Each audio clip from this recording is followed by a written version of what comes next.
इमरान खान समर्थक बड़ी जीत की ओर देखे जा रहे हैं। रुझानों में 265 में से 154 सीट पर इमरान समर्थक आगे चल रहे हैं। इमरान की पार्टी इस चुनाव में नहीं लड़ रही है।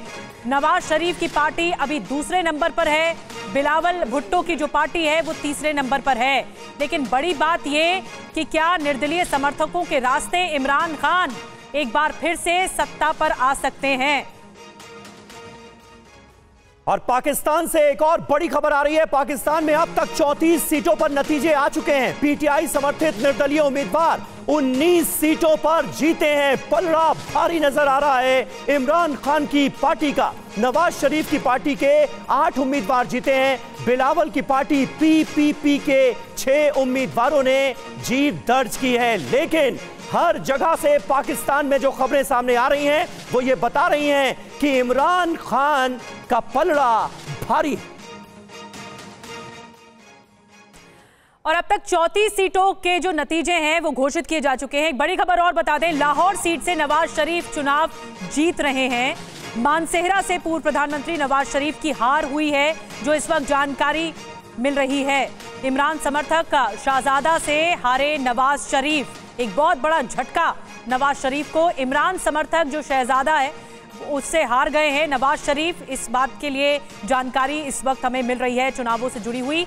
और ये जो नतीजे आ रहे हैं ये वाकई चौंकाने वाले हैं, क्योंकि नवाज शरीफ एक बार फिर से दम दिखाते हुए इन चुनावों में नजर आए थे। समीर जी हाँ, बिल्कुल। नवाज शरीफ के बारे में अगर बात की जाए, यानी एक सीट वो हार गए हैं, लाहौर से वो चुनाव जीत गए हैं। पाकिस्तान में सत्ता की क्रोनोलॉजी जो है, अब उस पर आइए जल्दी से एक नजर डाल लेते हैं। नवाज शरीफ का खास करके जो पूरा सियासी चक्र है वो हम आपके सामने रख रहे हैं। 2017 में पनामा पेपर्स केस में उन्हें पीएम के पद से हटाया गया। आपको याद होगा, भ्रष्टाचार के संगीन इल्जाम उनके ऊपर लगे और 2018 में भ्रष्टाचार के आरोपों में 7 साल जेल की सजा सुनाई गई। जी हाँ, टाइमलाइन बता रहे हैं। 2019 में स्वास्थ्य कारणों से जमानत पर फिर रिहा हुए और उसके बाद 2019 से 2023 4 साल का निर्वासन नवाज शरीफ को मिला। निर्वासित रहे, नहीं रहे देश में, और पक्ष में आए फिर सुप्रीम कोर्ट, फौज और आईएसआई। ये देखिए, ये जो गठजोड़ है इस पर भी बड़ी बात यह कि अप्रैल 2022 में नवाज के भाई शाहबाज शरीफ सत्ता में आए और फिर नवाज फिर मजबूत होते हुए दिखाई दिए। बिल्कुल। तो कुल मिलाकर जो परिस्थितियां हैं उसके हिसाब से कहा यह जा रहा था कि नवाज शरीफ इस बार पीएम बन सकते हैं, लेकिन इमरान खान भारी पड़ते हुए नजर आ रहे हैं। अप्रैल 2022 में जिनकी सरकार बनी, 2018 में सरकार गिरी, 2018 में उनकी सरकार बनी थी। मई 2023 में भ्रष्टाचार के केस में इन्हें गिरफ्तार किया गया। सलाखों के पीछे से चुनाव लड़ रहे थे इमरान खान, यह ध्यान देने वाली बात है। अगस्त 2023 में इन्हें दोषी करार दिया गया और जेल की सजा सुनाई गई। जेल की सलाखों के पीछे से इमरान खान ने चुनाव लड़ा है। फरवरी 2024 पीटीआई समर्थक उम्मीदवारों की भारी जीत की खबर इस वक्त हमारे सामने है। वो भी तब जब एक क्रिकेटर से उसका बल्ला ही छीन लिया गया, यानी चुनाव चिन्ह ही नहीं रहा।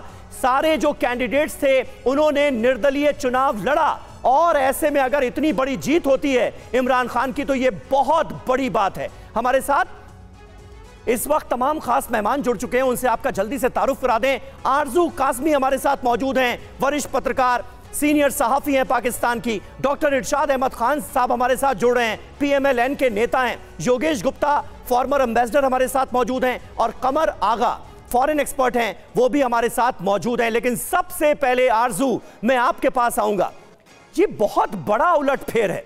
अगर वाकई इमरान खान, जिनके पास अपना बल्ला तक नहीं था, चुनाव चिन्ह तक नहीं था, तमाम जो उम्मीदवार थे उन्होंने इंडिपेंडेंट तरीके से चुनाव लड़ा, और अगर इतनी बड़ी जीत हो रही है तो ये तो नवाज शरीफ के लिए बहुत बड़ा झटका है और इमरान खान की बहुत बड़ी कामयाबी है। यानी जनता की सहानुभूति जो है, सिंपैथी जो है, वो इमरान खान के साथ है। जेल में डाला गया था, जब अरेस्ट किया गया था, केसेस चल रहे थे, तभी लोग कह रहे थे कि हाँ, एस्टैब्लिशमेंट जो है हीरो बना रही है और वही आज साबित हो रहा है।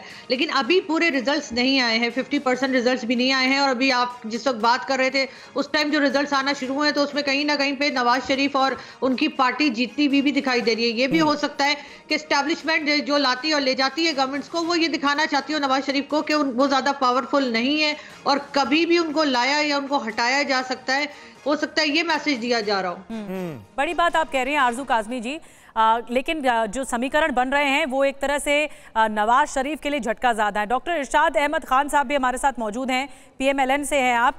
डॉक्टर इरशाद अहमद खान साहब, जो मानसेहरा सीट है उससे नवाज शरीफ हार गए हैं और जो दूसरी सीट है उससे जीतते हुए नजर आ रहे हैं, लेकिन ऐसे में सवाल ये है कि क्या आपको लगता है ये चुनाव एक मौका है नवाज शरीफ की वापसी के लिए राजनीतिक तौर पर? बहरहाल अभी 50% रिजल्ट भी सामने नहीं आए, इंतजार करना होगा, लेकिन आपकी जहनियत क्या कहती है, PMLN की जहनियत क्या कहती है? हमारी जहनियत ये कहती है कि हमेशा जमहूरियत जीतती है, जिसको लोग वोट जीते हैं वो पार्टी जीतती है। अभी रिजल्ट आने दीजिए। दूसरी बात ये है कि एक इल्जामबाजी खत्म हो जाएगी, लोगों का मुंह बंद हो जाएगा। जो लोग कहते थे एस्टेब्लिशमेंट और आर्मी हमारे साथ इलेक्शन लड़ रही है और हमें जिताने की कोशिश की जा रही है, ऐसा मैं पिछले 2 माह से ये कह रहा था कि पाकिस्तान में जमहूरियत का बोलबाला है, लोग जिसको वोट देंगे वो पार्टी आएगी। आप देखते जाइए, जब रिजल्ट आएंगे, जब आपको मालूम पड़ेगा कि मुस्लिम लीग नून इंशाअल्लाह जीत रही है और जीतेगी, क्योंकि आवाम और टोटली मोहब्बत करते हैं मुस्लिम लीग नून से, मेरे कायद मियां मोहम्मद नवाज शरीफ साहब से। आप ये देखिए कि अगर मानसेहरा से सीट हारे हैं तो इससे अंदाजा कर लीजिए कि एस्टेब्लिशमेंट, आर्मी या किसी भी इदारे का इलेक्शन में कोई हाथ नहीं है। बिल्कुल इलेक्शन कमीशन आजादी के तौर पे इलेक्शन लड़ा रही है और इलेक्शन तो जीत गए ना, लेकिन लाहौर से तो उन्हें जीत हो ही गई। इरशाद अहमद खान साहब, मुझे एक बात बताइए, पाकिस्तान की मीडिया में ये खबरें चल रही थी कि इमरान खान के जो कैंडिडेट हैं वो 154 सीटों पर आगे चल रहे हैं और इसके बिना पर पीटीआई की तरफ से यह दावा किया जाने लगा कि भाई सरकार में हम आ रहे हैं, इमरान खान प्राइम मिनिस्टर बनेंगे। लेकिन नतीजे जो आ रहे हैं तो मामला थोड़ा सा उलट नजर आ रहा है, नतीजों में कांटे की टक्कर नजर आ रही है। कुछ लोग कह रहे हैं रिग्ड तो नहीं है ये पूरा का पूरा इलेक्शन प्रोसेस।